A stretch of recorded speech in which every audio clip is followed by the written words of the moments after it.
Students, हमारे पास कक्षा 12 का गणित का यूपी बोर्ड द्वारा जारी किया गया ऑफिशियल मॉडल पेपर है। जैसा ये मॉडल पेपर दिया हुआ है बिल्कुल सेम इसी तरह से आपका जो है पेपर बोर्ड परीक्षा में आएगा। जो पेपर का पैटर्न इसका है बिल्कुल सेम उसी पैटर्न पर आपका पेपर आएगा। तो सभी लोग इस वीडियो को अच्छे से देखिए। जैसे क्वेश्चन इस पेपर में हैं बिल्कुल सेम इसी तरह से क्वेश्चन आपके आएंगे। जितने भी क्वेश्चन इसमें दिए हुए हैं मैं सभी का सोल्यूशन आपको बताते जाऊँगा, इसलिए सभी लोग अच्छे से देखिएगा वीडियो को। आपका पेपर जो है पूरा 100 नंबर का आता है गणित का। सबसे पहले वैकल्पिक क्वेश्चन दिए रहते हैं।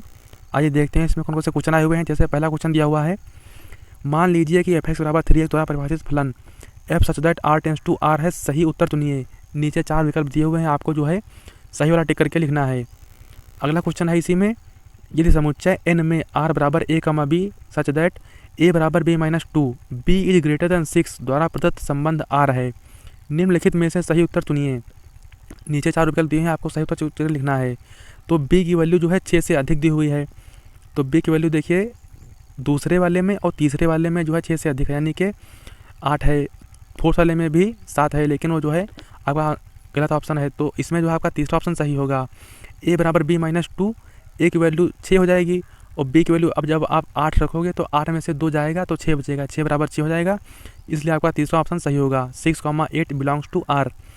अगला प्रश्न है समाकलन x(e)(x) dx का मान ज्ञात कीजिए। इसका आपको समाकलन करके मान लिखना है। तो गुणनफल के रूप में दिया हुआ है, आपको जो है खंडशः समाकलन से इसको सॉल्व करना है। ठीक है, सॉल्व करके आप इसको हल कर लेना।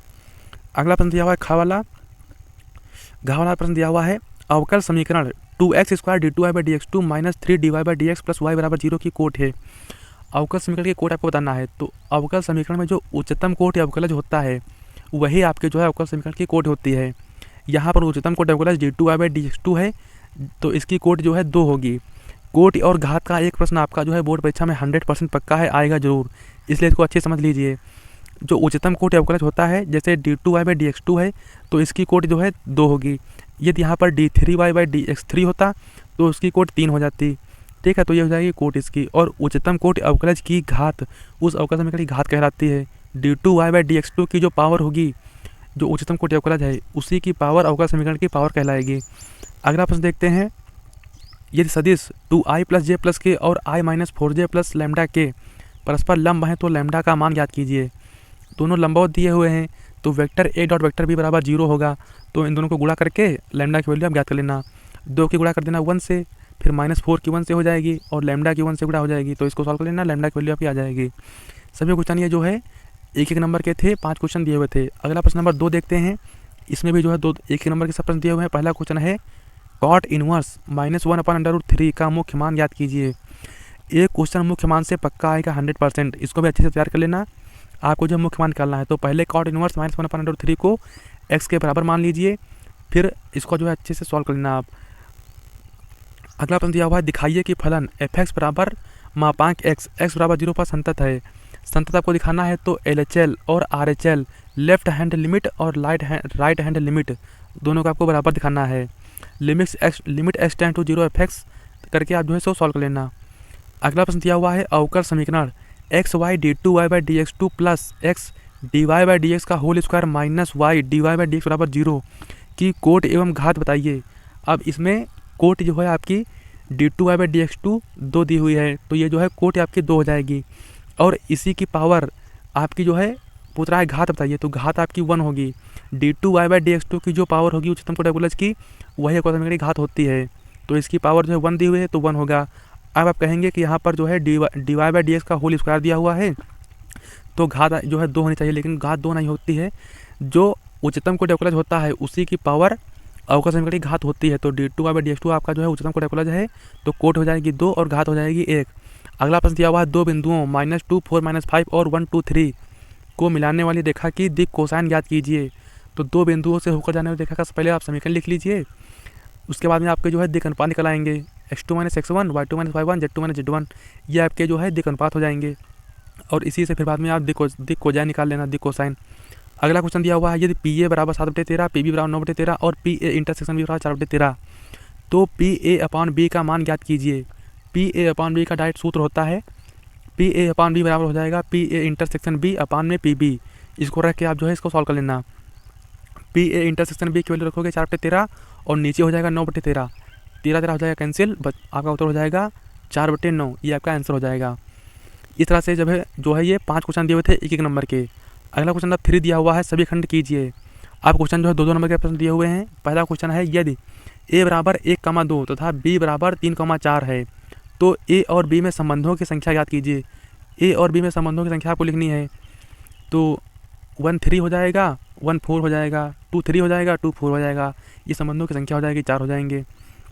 अगला प्रश्न दिया हुआ है, यदि y बराबर a sin x plus b cos x है तो सिद्ध कीजिए कि d2y/dx2 प्लस y बराबर 0 है। तो y बराबर दिया हुआ है, तो आप क्या करेंगे, y का जो है 2 बार अवकलन करेंगे x के सापेक्ष और बाद में सॉल्व कर लेंगे उसको, तो यही आपकी जो है वैल्यू आ जाएगी, सिद्ध हो जाएगा। 2 नंबर का है ये। अगला प्रश्न दिया हुआ है, सदिशों i - 2j + 3k और 3i - 2j + k के बीच का कोण याद कीजिए। आपको कोण निकालना है cos थीटा। ये आप अच्छे से सॉल्व करेंगे क्वेश्चन, बहुत सारे क्वेश्चन आप सॉल्व करेंगे तो कर लेना अच्छे से। अगला प्रश्न दिया हुआ है, यदि x 2 3 प्लस y -1 1 बराबर 10/3 है तो x और y के मान ज्ञात कीजिए। बहुत आसान है, पहले आप x और y से अंदर गुणा कर लीजिए और उसके बाद में जो आएगी वैल्यू दोनों को ऐड कर दीजिए। जो भी आएगा तो यहाँ पर हो जाएगा 2x - y बराबर 10 हो जाएगा और 3x + y बराबर 5 हो जाएगा। 2 इक्वेशन ये बन जाएंगी, दोनों को सॉल्व कर लेना, x और y की आपकी वैल्यू आ जाएगी। इस तरह से क्वेश्चन नंबर 3 दिया हुआ था, सभी क्वेश्चन जो 2-2 नंबर के थे। अगला क्वेश्चन नंबर 4 देखते हैं। इसमें भी सभी क्वेश्चन जो 2-2 नंबर के दिए हुए हैं। पहला क्वेश्चन है, दिखाइए कि प्रदत्त फलन f(x) बराबर 7x - 3 r पर एक वर्धमान फलन है। ये आपको दिखाना है, अच्छे से कर लेंगे, ये भी छोटा सा क्वेश्चन है। अगला प्रश्न खाला दिया हुआ है, सदिश vector a plus vector b और vector a minus vector b में से प्रत्येक के लंबवत मात्रक सदिश याद कीजिए, जहाँ वेक्टर a बराबर i + j + k, vector b बराबर i + 2j + 3k है। तो पहले आप क्या करेंगे, vector a plus vector b की वैल्यू निकालेंगे और vector a minus vector b की वैल्यू निकाल लेंगे। फिर दोनों के बाद में जो है इसका एक सूत्र होता है, उसमें रख के लंबवत मात्रक सदिश आप याद कर लेना।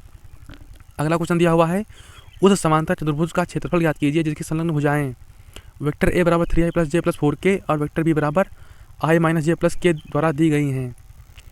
समांतर चतुर्भुज का क्षेत्रफल जब भुजाएं दी गई होती हैं तो सूत्र होता है vector a cross vector b का मापांक, और जब विकर्ण होते हैं तो होता है 1/2 vector a cross vector b का मापांक। तो यहाँ पर भुजाएं दी गई हैं तो हो जाएगा vector a cross vector b का मापांक। पहले आप vector a cross vector b की वैल्यू निकाल लेना सदिश गुणन करके, और उसके बाद में जो है उसका मापांक निकाल लेना, बस वही आपका क्षेत्रफल हो जाएगा। अगला क्वेश्चन दिया हुआ है, a और b तो ऐसी दो घटनाएं दी गई हैं जहाँ pa बराबर 1/2, pa यूनियन b बराबर 3/5 तथा pb बराबर p का मान याद कीजिए। ये घटनाएं परस्पर अपवर्जी हैं, आपको जो है pb की वैल्यू निकालनी है। ये भी 2 नंबर का प्रश्न है, सभी क्वेश्चन 2 नंबर के थे। आप अगला क्वेश्चन नंबर 5 देखते हैं। क्वेश्चन नंबर 5 जो है सभी क्वेश्चन 5 नंबर के हैं। क्वेश्चन नंबर 5 और 6 इसमें जो है सभी क्वेश्चन 5 नंबर के आते हैं, किसी में भी अथवा में नहीं रहता है क्वेश्चन, आपको सभी क्वेश्चन करने हैं। अथवा केवल लॉन्ग के प्रश्न में होता है। सभी क्वेश्चन 5 नंबर के हैं, कोई भी प्रश्न छोड़ना नहीं है। 5 नंबर का मतलब है 1%, इसलिए सभी क्वेश्चन अच्छे से कीजिएगा। पहला क्वेश्चन दिया हुआ है, सिद्ध कीजिए कि पूर्णांकों के समुच्चय जेड में r बराबर a, b संख्या 2 a - b को विभाजित करती है द्वारा प्रदत्त संबंध एक तुल्यता संबंध है। आपको तुल्यता संबंध दिखाना है, तो स्वतुल्य, सममित और संक्रामक तीनों स्थितियाँ आपको दिखानी है। पार्ट 2 का है ये, अच्छे से इसको कर लेना। अगला प्रश्न देखते हैं, यदि a बराबर, पार्ट 2 का नहीं सॉरी पहले पार्ट का है ये संबंध में फलन का चैप्टर का है ये। अगला प्रश्न दिया हुआ है, यदि a बराबर 2 3 1 - 4 b बराबर 1 - 2 -1 3 तो सिद्ध कीजिए ए बी का होल इनवर्स बराबर b inverse into a inverse है। तो a और b की वैल्यू दी हुई है, पहले आप a इनवर्स निकालेंगे, फिर b इनवर्स निकालेंगे, फिर दोनों की गुणा करेंगे, ए बी का होल इनवर्स निकालेंगे, फिर उसके बाद में b इनवर्स की a इनवर्स का गुणा करेंगे, तब ये सॉल्व हो पाएगा। इसकी जो है कैलकुलेशन थोड़ी बड़ी हो जाएगी, अच्छे से इसको कीजिएगा, अच्छे से इसको करना। अगला प्रश्न दिया हुआ है, फलन sin x की पावर cos x का x के सापेक्ष अवकलन की ज्ञात कीजिए। sin x की पावर cos x का x के सापेक्ष अवकलन करना है। जब चर राशि की पावर चर राशि होती है तो पहले हम log लेते हैं, उसके बाद अवकलन करते हैं। तो पहले हम y बराबर मान लेंगे sin x की पावर cos x, फिर दोनों तरफ log लेकर के ये हो जाएगा log y बराबर cos x log sin x, तब इसके बाद हम जो है x के सापेक्ष अवकलन करेंगे, फिर इसकी वैल्यू आ जाएगी। अगला क्वेश्चन दिया हुआ है, समाकलन -π/4 से π/4 sin स्क्वायर x dx का मान याद कीजिए। तो sin स्क्वायर x को आप पहले जो है cos 2x में चेंज कर लेना और उसके बाद सॉल्व करके तब ये लिमिट लगा देना, आपका आंसर आ जाएगा। अगला प्रश्न दिया हुआ है, रेखाओं वेक्टर r बराबर i + 2j - 4k + lambda 2i + 3j + 6k और वेक्टर r बराबर 3i + 3j - 5k + mu 2i plus 3j plus 6k दो के बीच की न्यूनतम दूरी याद कीजिए। दो रेखाएं दी हुई हैं, इनके बीच की आपको दूरी याद करना है। इसका एक सूत्र होता है, दो सूत्र होते हैं। जब वेक्टर b की वैल्यू b1 और b2 की अलग अलग होती है उसका सूत्र अलग है, और जब वेक्टर b1 और b2 की वैल्यू सेम होती है तो उसका सूत्र अलग है। इसमें लगेगा आपका a2 minus a1 cross vector b upon vector b का मापांक। a1 हो जाएगा आपका i plus 2j minus 4k और a2 हो जाएगा 3i plus 3j minus 5k और वेक्टर b की वैल्यू हो जाएगी 2i plus 3j plus 6k। आप सूत्र लगाएंगे दूरी का, a2 minus a1 cross vector b upon vector b का मापांक। इसमें रख करके वैल्यू याद कर लीजिएगा, आपकी जो न्यूनतम दूरी आ जाएगी। अगला प्रश्न नंबर 6 दिया हुआ है, सभी खंड कीजिए। दिखाइए कि f(x) बराबर मापांक x अपॉन x यदि x is not equal to 0 और बराबर 0 यदि x बराबर 0, x बराबर 0 पर असंतत है।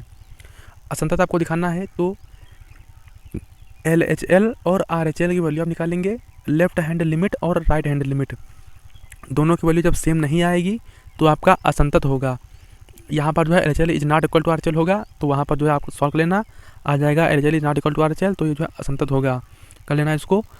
अगला प्रश्न दिया हुआ है खा वाला, x बराबर 0 एवं x बराबर 2 पाई के मध्य वक्र y बराबर cos x से घिरे क्षेत्र का क्षेत्रफल याद कीजिए। लिमिट दी हुई है x बराबर 0 और x बराबर 2 पाई और इक्वेशन दिया हुआ है y बराबर cos x, तो इसका जो है समाकलन के अनुप्रयोग का जो है क्वेश्चन है, ये सॉल्व करना है, इसको क्षेत्रफल आपको निकालना है।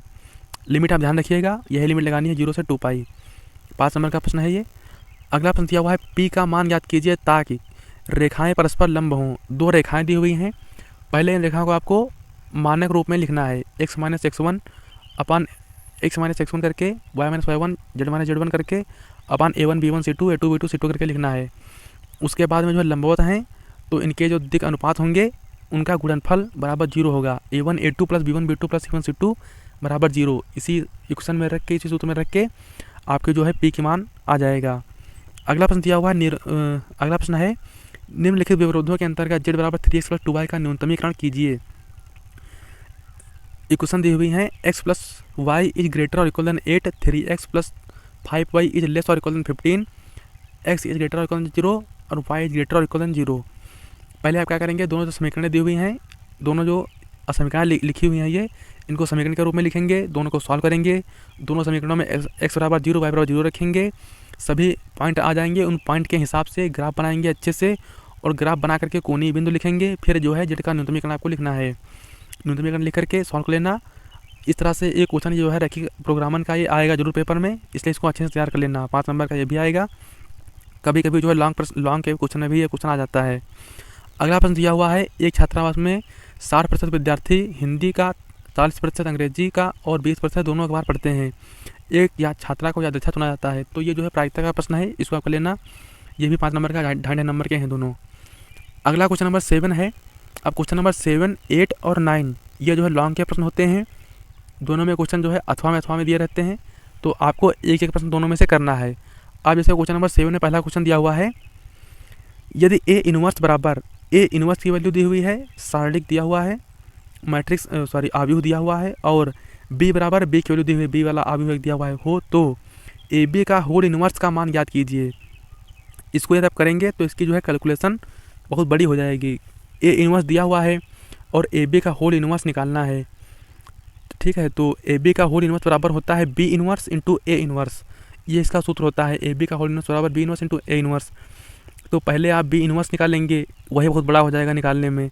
फिर उसके बाद में बी इनवर्स और ए इनवर्स की गुणा करेंगे, तब जो वैल्यू आएगी वही आपका ए बी का होल इनवर्स हो जाएगा। तो इसमें जो है कैलकुलेशन बहुत ज़्यादा हो जाएगी। अगला क्वेश्चन दिया हुआ है निम्नलिखित समीकरण निकाय को आव्यूह विधि से हल कीजिए। आपको आव्यूह विधि से हल करना है। आव्यूह विधि से हल करने की दो विधियाँ होती हैं। एक तो यही, पहले ए की वैल्यू लिखनी है, ए की वैल्यू हो जाएगी 2 - 2 3 4 1 - 1 इस तरह से करके, और दूसरी होती है क्रेमर के नियम द्वारा, वो थोड़ी आसान होती है। तो क्वेश्चन ए और बी दो दिए हुए हैं, इन दोनों में से आपको जो अच्छे सा रहा हो एक आपका लीजिएगा। 8 नंबर का आता है लॉन्ग का प्रश्न, छोड़ना नहीं, अच्छे से करना है। अगला क्वेश्चन नंबर 8 है, निम्नलिखित में से किसी एक खंड को हल कीजिए। सिद्ध कीजिए कि कैपिटल आर त्रिज्या के गोले के अंतर्गत विशालतम शंकु का आयतन गोले के आयतन का 8 से 27 होता है। काफ़ी इंपॉर्टेंट क्वेश्चन है, कई बार बोर्ड परीक्षा में आया हुआ है। अगला क्वेश्चन दिया हुआ है, अवकल समीकरण dy/dx - y बराबर cos x का व्यापक हल ज्ञात कीजिए। ये आपका जो है dy/dx + py = q के रूप के समीकरण जो होता है उसका ये दिया हुआ है। तो इन दोनों में से भी आपको जो अच्छे से आ रहा हो एक आपका लीजिएगा। ये भी आपका 8 नंबर का प्रश्न है। अगला प्रश्न दिया हुआ है, आखिरी प्रश्न है अब ये है क्वेश्चन नंबर 9। पहला क्वेश्चन दिया हुआ है समाकलन 0 से π/2 log sin x dx का मान ज्ञात कीजिए। बहुत इंपॉर्टेंट प्रश्न है, कम से कम ये 10 से 15-20 बार जो है बोर्ड परीक्षा में आ चुका है प्रश्न। दूसरा क्वेश्चन है समाकलन 0 से पाई x dx upon a² cos² x + b² sin² x का मान ज्ञात कीजिए। दोनों क्वेश्चन निश्चित समाकलन के हैं। निश्चित समाकलन में समाकलन चैप्टर में जो सबसे आखिरी में एक्सरसाइज है, सबसे आखिरी वाली प्रश्नावली, उसमें ये दोनों क्वेश्चन आपको मिल जाएंगे। तो दोनों क्वेश्चन जो है अच्छे से तैयार कर लेना। इन दोनों में से आपको जो अच्छे सारा एक आपको करना है, चाहे पहला वाला कर लेना 0 से π/2 log sin x dx, चाहे दूसरा वाला कर लेना। इस तरह से पूरा पेपर दिया हुआ था। ये जो पूरा पेपर है इसका PDF आपको वीडियो के डिस्क्रिप्शन में मिल जाएगा, वहाँ से इसको डाउनलोड कर लेना और पूरा पेपर सॉल्व कर लेना। जैसा ही पेपर दिया हुआ है बिल्कुल सेम इसी तरह का पेपर आपका बोर्ड परीक्षा में आता है। पेपर का पैटर्न यही रहेगा पेपर, और आप लगातार क्वेश्चन लगाते रहिए स्टूडेंट। सभी लोग जो है रोज़ प्रैक्टिस करते रहिए क्वेश्चन की, क्योंकि बहुत जो है क्वेश्चन लगाने होते हैं, इसलिए सभी लोग लगातार प्रैक्टिस करते रहिए। और हमारे चैनल पर कक्षा 9 से 12 तक मैथ की तैयारी कराई जा रही है। जितने भी पेपर बोर्ड परीक्षा में आए हुए हैं, Hindi, English, physics, chemistry, math, history, geography, सभी पेपरों की वीडियो हमारे चैनल पर मिल जाएंगी। आप एक बार चैनल पर जाइए और देखिए, चैनल पर आपको एक तरफ सब पेपर ही मिल जाएंगे।